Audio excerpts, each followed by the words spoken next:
75 snaps is all the Syracuse football team got to take today in its spring showcase. 75 snaps to prove to the fans that this season will go a whole lot better than the last. The Orange finished 2-6 against the ACC, 4-8 on the season, but spring is a time for new beginnings. So Eric Dungey and this new hurry-up offense getting a clean slate.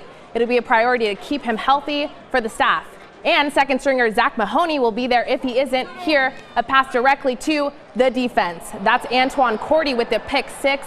He had surgery on his forearm just 2 games into last season, missed the rest of it, but looks like he's healed up quite all right.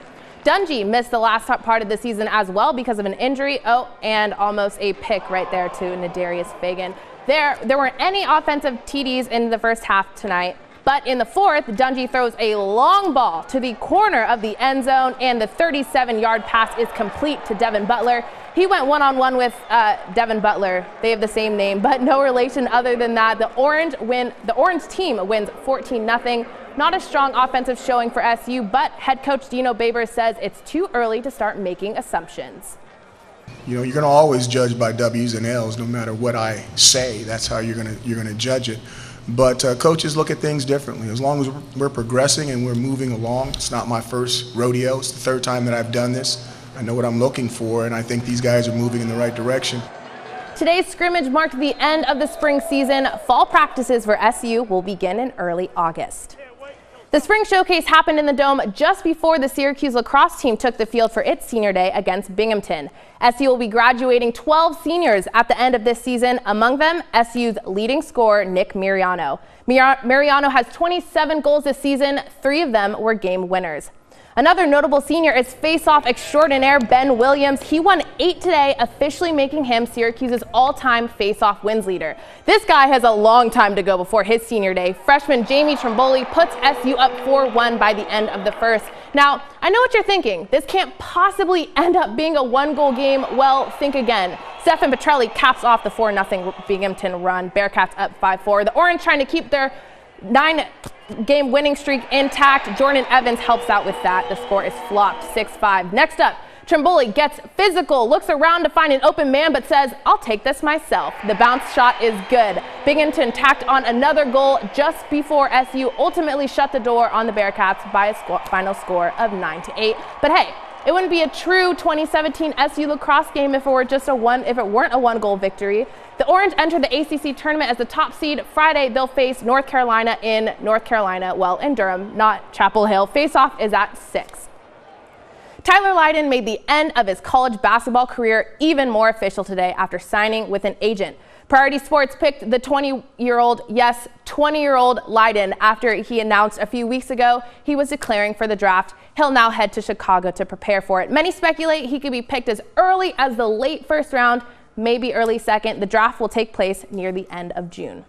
Off to the hardwood, there are only a few former SU stars playing in this year's playoffs. Jeremy Grant right there being one of them. That was a dunk. OKC down 2-1 in the series against the Rockets. But here, the Thunder up 12. Russell Westbrook looking at his options. He opts to go with the bounce pass to Steven Adams. Increases the lead.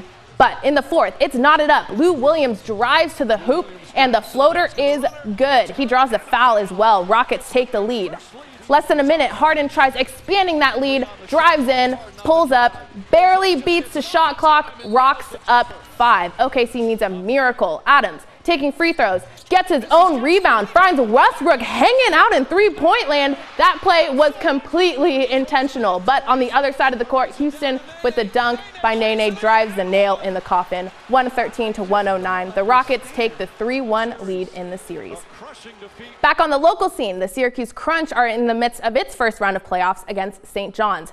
After falling to the Ice Caps 2-1 yesterday, the Crunch were looking to even up the series on the road today in Newfoundland. Kicking things off in the final period, Stefan Matteau for St. John's hits the back of the net, giving the Caps the 3-1 advantage. But no worries, Crunch would pull their goalie with 5 minutes left. Plenty of time for Matt Tormina to get his team within 1. And the third period comeback ensues. Well, it'd be complete just 2 minutes later. Still no Crunch goalie. Corey Knotchner takes a shot from long, and it pays off. The game is tied at 3, and it goes into overtime. In extra minutes, do or die hockey. Matthew Pekka finds an unmanned time again, and the Crunch take Game 2 4-3. The come from behind victory evens up this series for the Crunch. The teams will play Game 3 at War Memorial on Wednesday. Headed right to the Diamond now. Chiefs action against Norfolk. This guy's a little excited about the 3-game winning streak the Chiefs got going on. Bottom 3, no score. Brian Goodwin drops one in there for a base hit.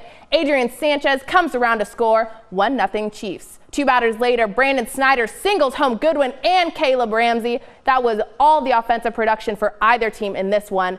3-0 was the final after 9 innings. Austin Voth right there went 6 innings, allowing 4 hits on 5 strikeouts. He goes to 1-1 on the season as the Chiefs reached a 500 mark after starting in a 1-6 hole. They're now 7-7. Well, wasn't that fun? That does it for sports. I'm Aubrey Tolliver. When we come back, we'll have your last look at the weather.